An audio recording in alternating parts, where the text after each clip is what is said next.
Hello everyone, welcome to chapter 26. This chapter is going to be all about swing trading and its details. We'll go over the two different approaches to swing trading, the time frames used for each one of those approaches, and the actual process of evaluating whether which approach is good for you. We've already discussed intraday trading before, and this video is going to be about swing trading. And by the end of it, you'll have everything you need to know about swing trading, and you'll be able to decide whether it matches your personal taste or your personal style or not. Let's get in the chapter. Let's first of all break down what swing trading is.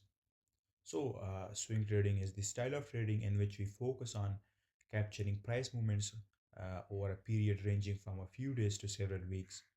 Our main objective and focus is on capitalizing on the swings within a larger order flow or candle range, and our aim is to profit from price movements and fluctuation during the weekly and monthly range expansions. That's basically the simple and basic definition of swing trading. We'll go over the specific method or approaches in the next few slides, but for now, let's dive into the specific characteristics that actually define swing trading. Number one, time frame. Swing trades typically last 2 to 5 days, but also they also can extend to a week or even two, depending upon market conditions. This time window gives you enough room to capture meaningful price movements without the intense demands of intraday trading. Next up, we're going to talk about the goal of swing trading. The primary objective of swing trading is to exploit price swings within a higher time frame order flow trend or range. By focusing on these larger moves, swing traders can target higher pips compared to short term traders like scalping or intraday trading. Number three, flexibility. Swing trading basically acts as a middle ground between intraday trading, whose trades are short term and their frequency is higher, and position trading, whose trades are long term trades that last weeks or even months. This flexibility makes swing trading suitable for a wide range of traders, including those with other commitments in life. Now, let's talk about the benefits of swing trading. Some of its advantages are the following. Number one, less screen time. Unlike day trading, swing trading doesn't require you to monitor the market constantly throughout the whole day. Instead, once you've placed your trade and set your stop loss and target, you can let the market play out without constantly monitoring the charts. Number two, it's suitable for those traders who are busy and have other commitments in life. Swing trading is ideal for those traders who have other commitments in life, such as a full time job, studies, or family responsibilities. So, if you are a trader who also have these other responsibilities, then maybe swing trading is ideal for you. It allows you to trade part time without compromising on your strategy. And then, last but not least, potentially higher returns. By targeting larger price movements, swing traders can achieve higher returns compared to intraday trading because since you're holding trades for longer, you benefit from capturing the broader trends and the significant market moves. And similarly, the transactional costs are also lesser for you as compared to intraday trading, and the commissions and the slippage and spreads will also be next to none for you because you are trading on the higher time frame. If you are someone who prefers to analyze the market at your own pace and isn't looking for the fast pace of intraday trading, then trading might be the perfect fit for you. It's about focusing on the bigger picture, aligning with the market trends, and giving your trades the time to develop. Now, let's move on and let's expand on the key points of swing trading. We've already talked about what swing trading is, but now we'll focus on the specific goals, characteristics, and how to decide whether it's a good choice for you or not. The primary goal of swing trading is to capitalize either on the weekly range expansion and price movements happening within a trading week or the monthly range expansions and price movements occurring within a trading month. As a swing trader, you aren't looking to trade every fluctuation in the market. Instead, you are focusing on the larger moves that aligns with the high time frame objective and the high time frame drawn liquidity. Now let's talk about the key points of swing trading. Number one, limited setups per week. Swing trading typically offers about two setups per week, depending upon the type of approach that you are trading with. If you're trading with the one shot, one kill swing trading approach, then it will offer you about one to two setups per week. But if you are trading with a classic swing trading approach, then that would most probably than not only provide you with like max one setup per week or maybe one setup per 2 weeks, right? We're going to discuss the types of swing trading further in the video, but the fact of the matter is that it offers limited setups per week, so you have to be mentally and psychologically open to that fact and accept that you're going to have limited setups, and you should be okay with that, because if you're not mentally ready, then you would always feel the urge to force setups because you don't know how to patiently wait for your setups.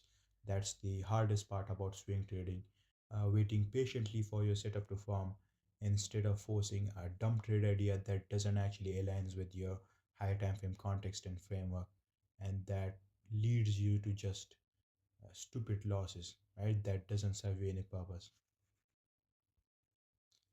Swing trading isn't about constantly being in the markets.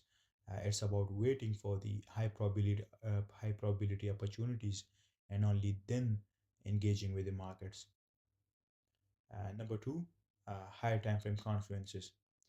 The more higher time frame ideas you can find to support your trade, the better, right? We know that. For example, aligning a weekly liquidity pool with daily open high low close key levels or key standard deviations add confidence and precision to your trade. And the more confidences that you can find, the better and the higher the probability of your trade is going to be. And number three, flexibility around news events. Unlike intraday trading, swing trading actually allows you to take advantage of news events and actually use them to your advantage and capitalize on those expansions. Swing traders position themselves before or after news releases and basically exploiting the market volatility for larger moves, because our objective is to exploit the weekly and monthly range expansions, and those range expansion usually occurs after news release events. Now that we've discussed the key characteristics of swing trading, let's talk about the two different models or approaches to swing trading. There are mainly two approaches to swing trading. First of all, we've got the classic swing model, right, which basically focuses on capturing the monthly range expansions. And then we've got the one shot, one kill model, which is a more precise approach, and essentially it targets a single high probability move within the week, and it focuses on exploiting and capitalizing on the weekly range expansion. So the difference between the two of them is that one is a long-term swing trading model, which focuses on capturing the monthly range expansion, and it will offer you even more limited setups per month, right? It will only offer you like 2 to 3 setups per month. And then we've got the one shot, one kill model, which offers you like two trades per week, and your objective and goal is to exploit the weekly range expansion. Now let's talk about why to choose swing trading instead of intraday trading. So, as I said before, swing trading provides a unique balance between the fast pace of intraday trading and the long-term patience of position trading or investing, right? It's especially appealing to traders who want to participate without constantly looking at the charts or monitoring the charts actively, and don't want to have constant screen time. Swing trading allows you to stay active in the markets without being glued to your screens all day like scalpers or intraday traders.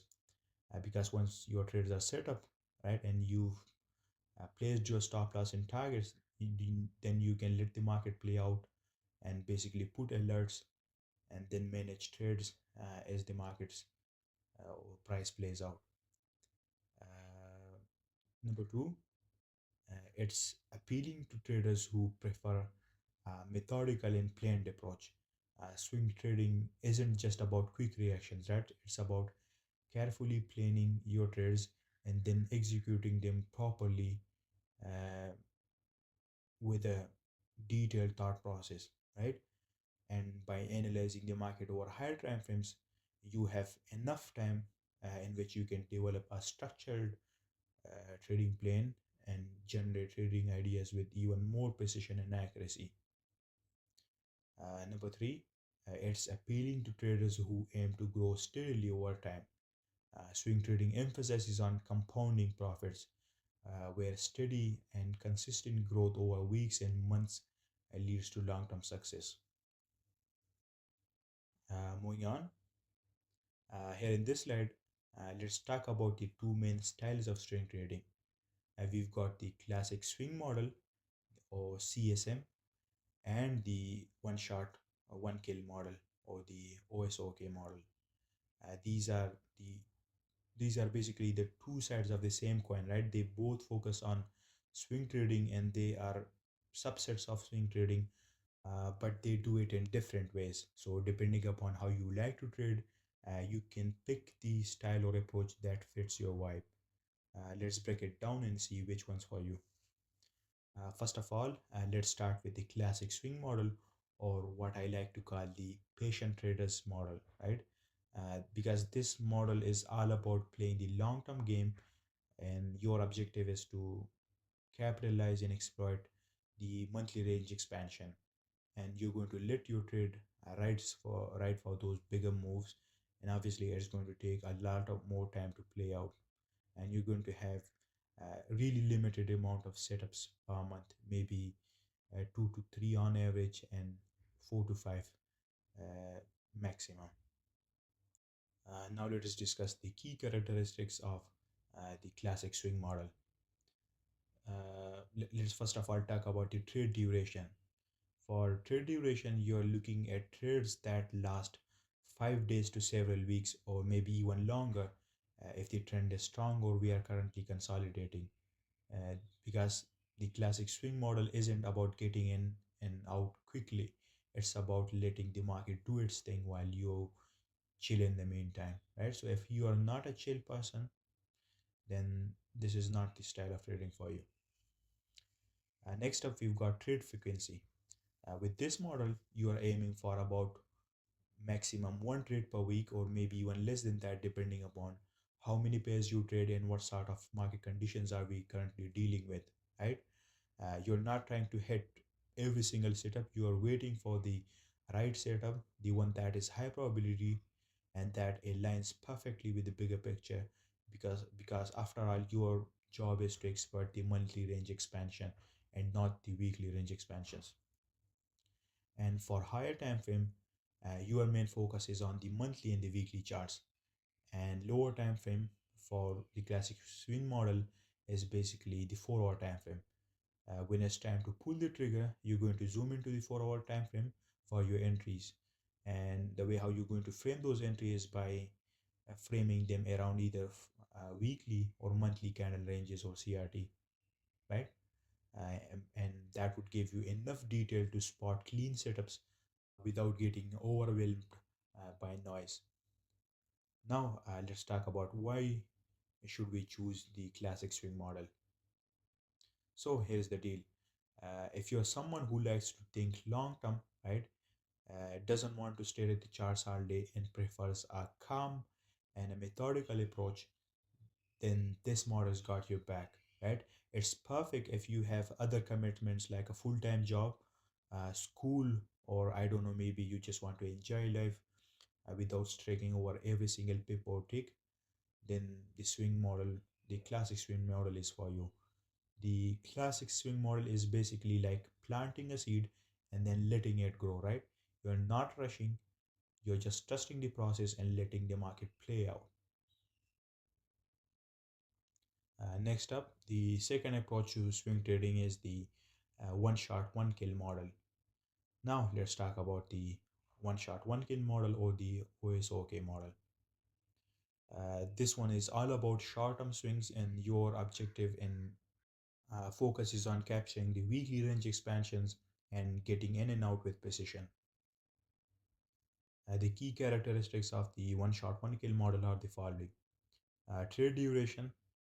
The trades for one shot, one kill model last anywhere between 2 days to 5 days.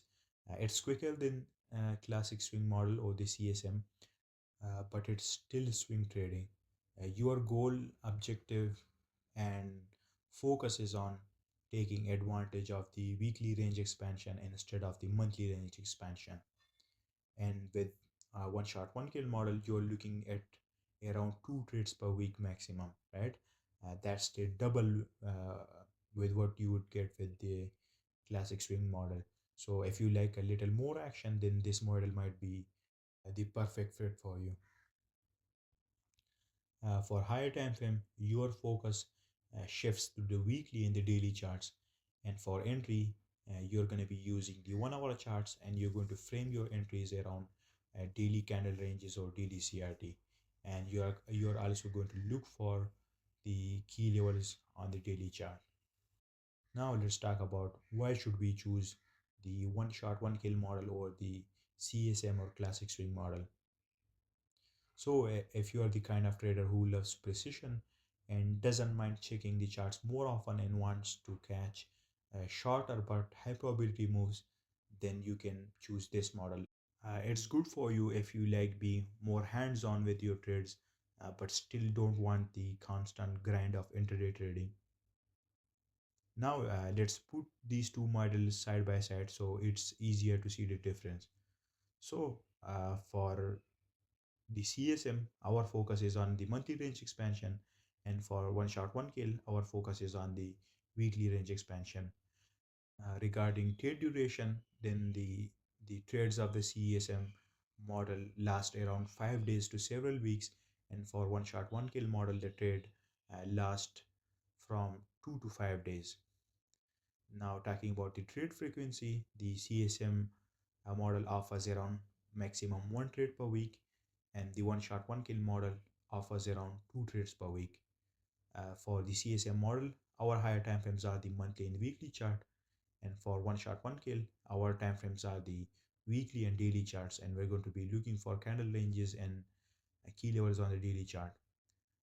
The lower time frame for the CSM is the 4 hour time frame, and for one shot, one kill model, our entry time frame or lower time frame is the 1 hour chart. Both the classic swing model and the one shot, one kill model are solid strategies or approaches to swing trading. And you need to remember that it's not about which one's better, it's about which one and which approach fits your trading style and your goals as a trader. If you're all about patience in the long game, then CSM is your go to approach. But if you want quicker trades with more frequent opportunities, like most of us, then the one shot win kill model is going to be the best approach for you. The great thing is that you don't have to pick just one. You can experiment with both approaches and see which one feel right for you, because at the end of the day, it's all about building a process that works for you, and for each one of us it's going to be completely personalized and unique to us, that might not be similar to other traders. Now let's move on. In the previous slide, I gave you the higher time frame and lower time frames for both the CSM and the one shot one kill model. In this slide, I'll briefly explain what the purpose of each time frame is, right? Now, you might already know this, but let's repeat it for the sake of practice and to be more critically aware of the objectives of each time frame and what purpose does each time frame actually serve. First of all, let's discuss the higher time frame. For the classic swing model, as I said before, it's the monthly time frame and the weekly. And for the one shot, one kill model, it's the daily time frame.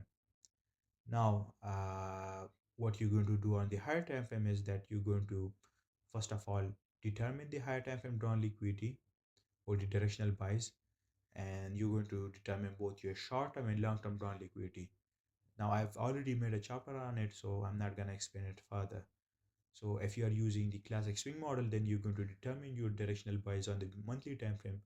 But if you're using the one shot one kill model, then you're going to determine your drawn liquidity and higher time frame directional buys on the weekly and daily chart. Number two, building time and price based narrative. So the higher time frames are used to build time and price based narrative along with determining higher time frame drawn liquidity. And number three, the higher time frames are used to identify and select the correct key levels and candle ranges, right? So for the classic swing model, your candle ranges or CRT and key levels are going to be selected on the monthly time frame. And for the one shot one kill model, your key levels and candle ranges would be selected on the 1 hour respectively. And next up, we've got the lower time frame. Now, what you're going to do on the lower time frame is that first of all, you're going to build a lower time frame narrative, and second of all, you're going to frame entries based on your respective entry model, right? You're going to use the entry model that aligns with the narrative. Maybe it's going to be a turtle soup entry for you or an order block entry model for you. And then last but not least, the lower time frames would be used for managing trades and your execution. So what you're going to do is you're going to set your stop loss based on the lower time frame logic, right? Maybe below a swing low or key standard deviations or an order block. And then you're going to manage your trades by either trailing your stop loss, scaling out at key zones or key liquidity pools, or holding the trade for the full target depending upon the context and depending upon the protocols and guidelines that you've set for your trade management plan. So based on these guidelines, if you're using the classic swing model, then for drawn liquidity, selecting key levels and selecting CRT, you're going to be using the monthly time frame. And for entries, your time frame will be the 4 hour. But for the one shot one kill model, you're going to be doing all of those higher time frame activities on the weekly and specifically the daily time frame. And for your entries, your time frame is going to be the 1 hour time frame. I hope that is clear to you now. Moving on to the next slide.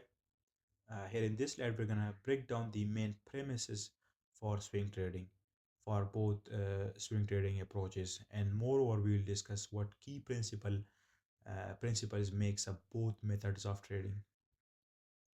Now, as I said before, for the one shot one kill model, your main guiding principle is to know in which particular direction the next weekly candle is going to expand, right?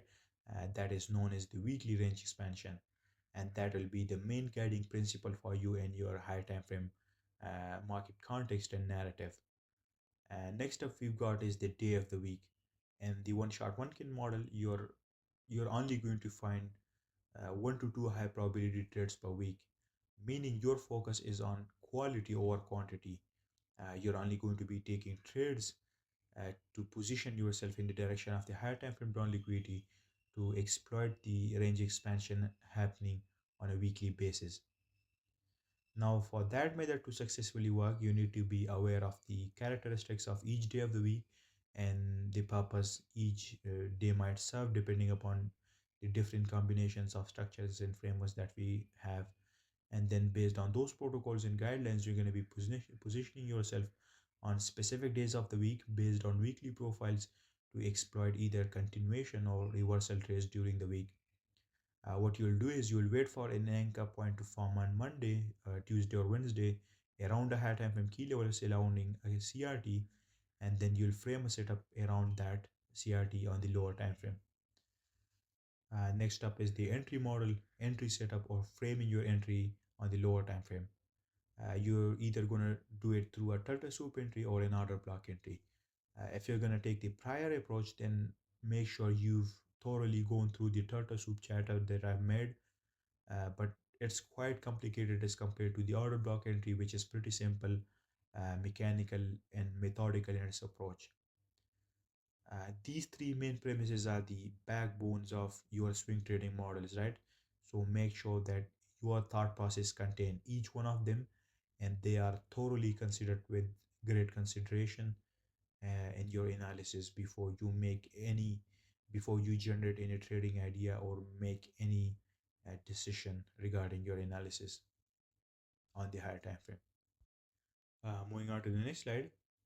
Here in this slide, we're going to discuss the mechanics of how you're going to go about your trading approach.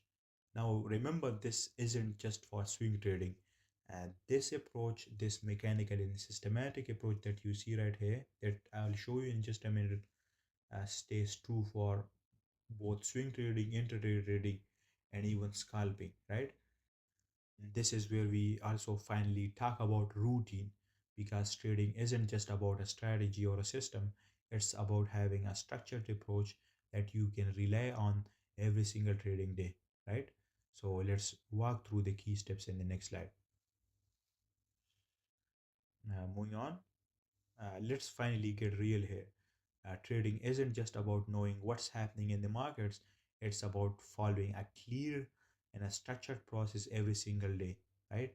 No guessing, no winging, just a systematic routine that guides you all the way from the preparation to the trade management. So let's break it all down here.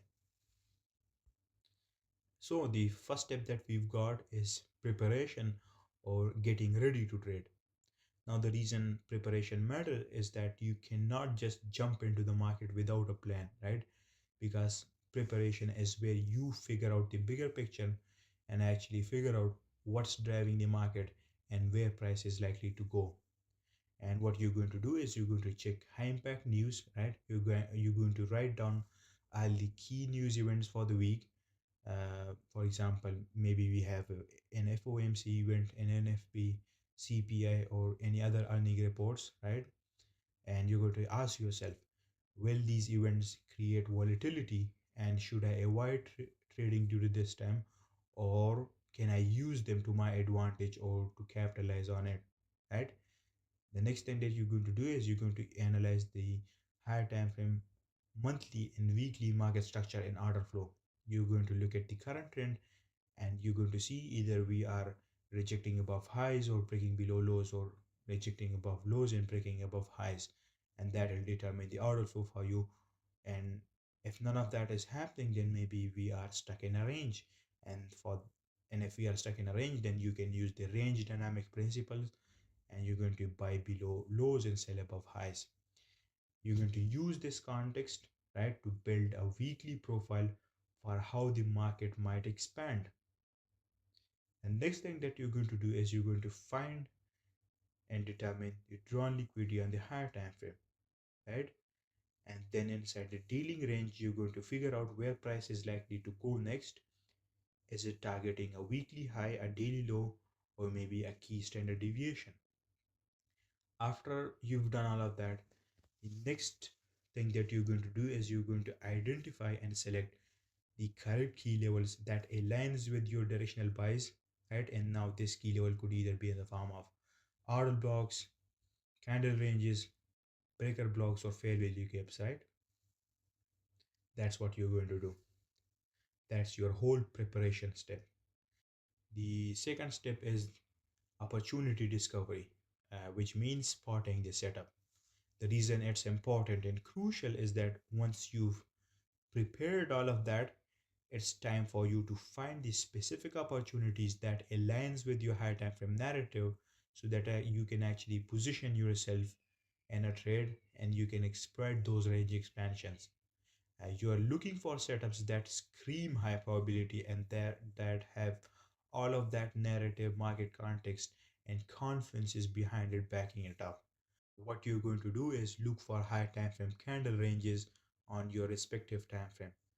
You're going to check the higher time frame for clean candle ranges or CRT, which you can potentially use for framing setups around it.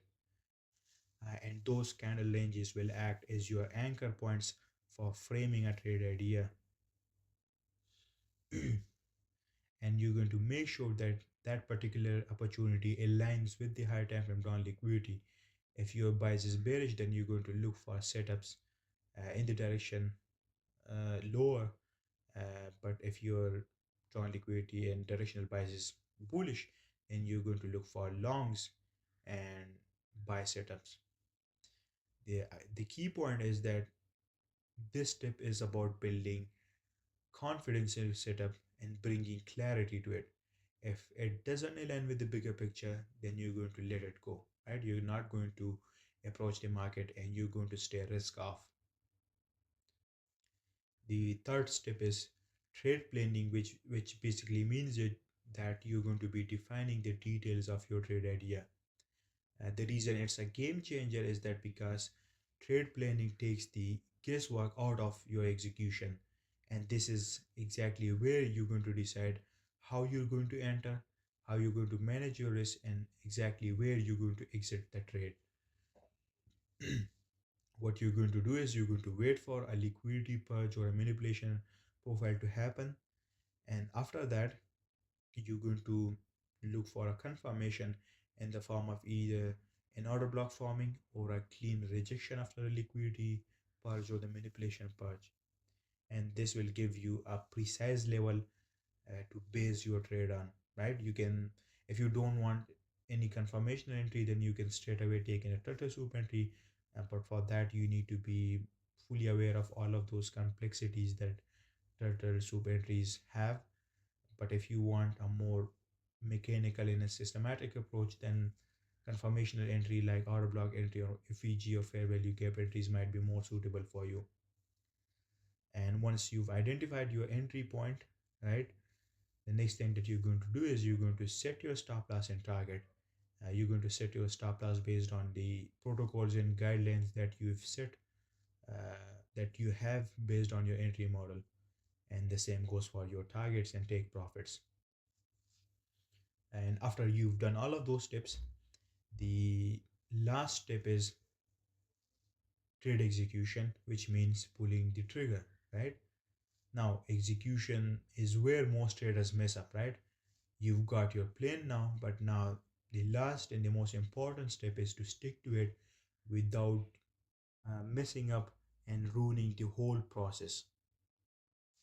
And then one last step after that is trade management, which basically helps you stay in control. And the reason this step matters is that once you are in a trade, your job still isn't over. Proper trade management ensures that you protect your capital while maximize your profits and rewards.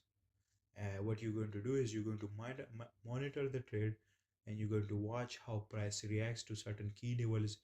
Is it moving as expected, or is it showing signs of reversal? And then based off of those key and critical questions, you're going to adjust your stop loss. Maybe if the price is moving in your favor, then you're going to trail your stop loss and uh, lock in some profits by taking partials. But if price is showing signs of weakness or maybe signs of reversal or going in your counter direction, then you go to trail your stop loss to break even or maybe close the trade completely.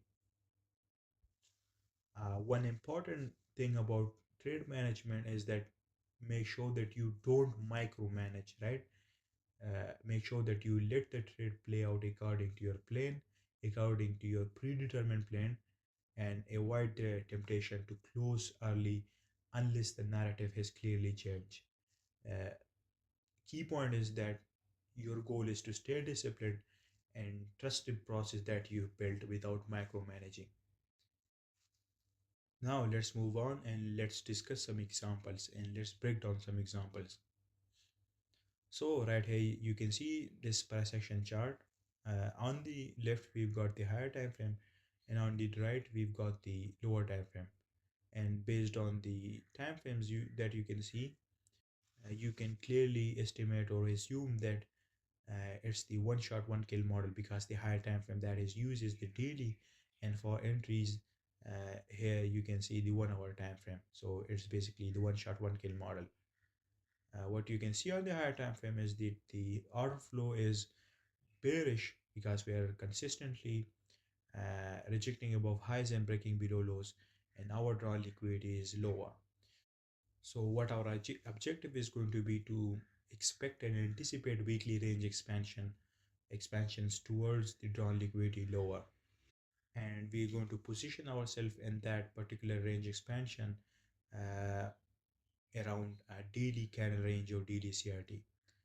And what you can see right here is that just before we reached the round liquidity, we stopped and formed this swing low right here and generated even more liquidity. And then we had this small retracement profile. And with that retracement profile, we formed this candle inside this FEG. What you can see right here is that we first of all had inside bar candle within that particular daily candle, and then with this down close candle we purged the candle range high, and then we expanded lower. And in this particular case we would have used that candle range to frame our entry on the lower time frame. And right here you can see on the lower time frame that as soon as we purge that daily candle range, we then closed below the candle that actually purged the candle range, which essentially led to an order block being formed. And then we tested that order block, and then price expanded lower and had the weekly range expansion. And here your entry would have been at the order block low, order blocks low, stop loss above the swing high or the order blocks high, and you would have either targeted the daily CRT low or the overall drawn liquidity on the higher time frame. Now let's move on. Right here again, you can see on the right, we've got the lower time frame, and on the left, we've got the higher time frame. On the higher time frame, the order flow is bearish because we are rejecting above highs and breaking below lows, and our objective is to look for bearish trade ideas towards the drawn liquidity, which is lower. What you can see right here is that after we closed below this swing low right here, we had this FEG formed, and also with that FEG we had this small daily candle which we used as a candle range in CRT. What happened is that on Monday we formed this small daily candle which acted as a CRT for us. Then on Tuesday we purged that Monday's candle range high and took out liquidity and tested the daily key level, which was the FEG for us, and then we expanded lower. And that would have been the anchor point for us to frame our entry. And on the lower time frame, you can see that on Tuesday we purged the Monday candle range or the Monday CRT high with this particular candle, and then we waited for price to close below that particular candle and engulf it. And once it was engulfed, price then tested it and then used it as a reference point to react off of it and to expand lower towards the drawn liquidity. And right here you can clearly see how you would have framed your entry around here. Entry would have been at the order block low, order blocks open, a stop loss above the order block, and you could have targeted the Monday candle range low or the higher time frame daily drawn liquidity lower.